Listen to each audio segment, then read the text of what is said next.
हमारे पास एक ट्रायंगल है ABC और एक ट्रायंगल है AQP और दोनों ट्रायंगल सिमिलर है।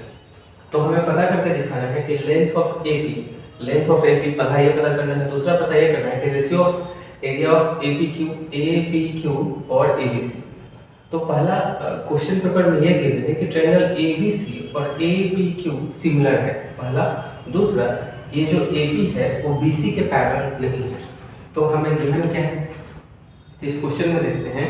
हमें गिवन दिया गया है कि ट्रायंगल ABC सिमिलर है ट्रायंगल APQ के। इसका एक अर्थ ये निकला कि ये जो हमारा AP होगा, यानी इसमें देख रहे हो ना, ये भी साइड कितना है 15 सेंटीमीटर है, ठीक है, ये पूरा 15 तो ये भी 15। तो इसका मतलब ये है कि दोनों ट्रायंगल, ये ट्रायंगल और ABC सिमिलर है। इसका मतलब इसका भी दो साइड सिमिलर होगा। क्या होगा सिमिलर, यानी ये साइड इसके बराबर होगा। तो इससे एक कंफ्यूजन तो क्लियर हो गया हमारा कि AP PQ के बराबर ही हो। दूसरा, तो ये गिवन से आया है। अच्छा, एक गिवन ये भी है कि जो हमारा जो PQ है वो नॉट पैरेलल टू AC। इसका काम BC, इसका काम भी हमें नहीं पड़ेगा, ठीक है। तो यहीं से हम लोग काम करेंगे। तो इसका काम हमें नहीं पढ़ने वाला है, तो इसे हम लोग लिखेंगे भी, ठीक है। अगर त्रिभुज ABC यानी ट्रायंगल ABC सिमिलर है APQ के, तो क्या on the basis of similarity हम ऐसा लिख ट्रायंगल APQ में अगर हम AQ को लिखें AQ बाय इसका ये वाली साइड, तो उस बेसिस पर ध्यान दो सिमिलरिटी ट्रायंगल है ना, तो ऐसे इस तरह त्रिभुज है ये BAC। और इसे जरा ठीक करें हम, अगर इसी तरह से हम इसको भी इस तरह से बनाएं, तो बेस में है AQ और ऊपर है क्या चीज P, यानी ये 15 तो ये दोनों बराबर है। जो नहीं पता, ये पता है 3 है और ये हमें नहीं पता, यहाँ से ये 4 पता है, बाकी यानी पूरा x + 4, यानी इस साइड को हम अगर x ले लें तो ये पूरा साइड हो जाएगा x + 4, ठीक, समझ आ रहा है। तो इस ट्रायंगल का अगर हम AQ लेते हैं तो इसको हम रेशियो के फॉर्म में लिख सकते हैं बाय AC, क्लियर है, इसका ऐसे, ठीक। अब बारी है कि इस ट्रायंगल का अगर हम इसका AQ ले लिए, इसका AQ, अब इस ट्रायंगल का अगर हम AP का जिक्र करते हैं AP, तो AP यानी ये वाली साइड, यानी AP ये वाली साइड, तो इसका हम AB भी लिख सकते हैं, AB लिख सकते हैं, यहाँ तो BC भी लिख सकते हैं क्योंकि दोनों के बराबर है AB। तो AQ की लंबाई कितनी है हमारी, AQ ये है 3 लिख दें, और ये कितनी है 3, ठीक है, AQ 3। AC कितनी है, ये x प्लस AC हो जाएगी x + 4, तो यहाँ लिखते हैं x + 4। ये कितना है, AP हमें मिला हुआ है x और AB मिला हुआ है 15। अब इसका क्रॉस मल्टीप्लिकेशन कर सकते हैं।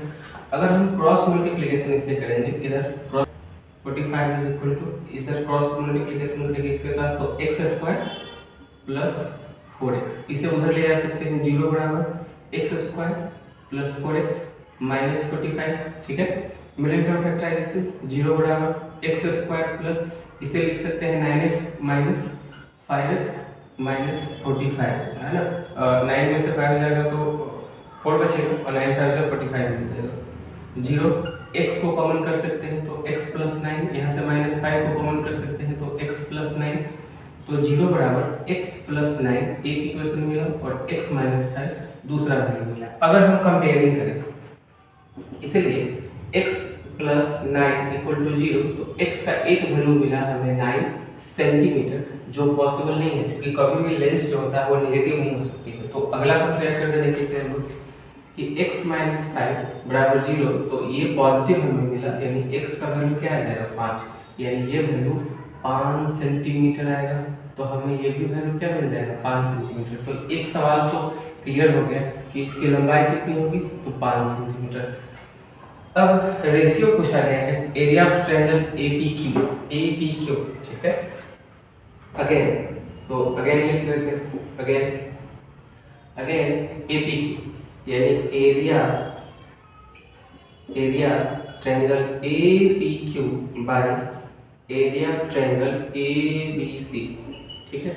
इसका एक साइड का निकालो, यानी PQ का स्क्वायर, पी क्यू का स्क्वायर बाय इसका पी क्यू लेते हैं, देखो पी क्यू तो इसका हम बी सी ले सकते हैं बटे बी सी का स्क्वायर, पी क्यू का स्क्वायर यानी 5 का स्क्वायर, बी क्यू मतलब 15 का स्क्वायर, तो 5 का स्क्वायर कितना आ जाएगा, ये हमें मिल जाएगा 25 और ये मिल जाएगा हमारे 225, इसे काट देंगे 9 से, यानी 1:9, यानी इन दोनों त्रिभुजों के बीच का जो क्षेत्रफल का अनुपात है वो 1:9 है। ये क्वेश्चन, ठीक है, ये हमारा क्वेश्चन, ठीक है। तो इस क्वेश्चन के बेसिस पर इसका आंसर 1:9 और इसका आंसर 5 सेंटीमीटर, क्लियर है।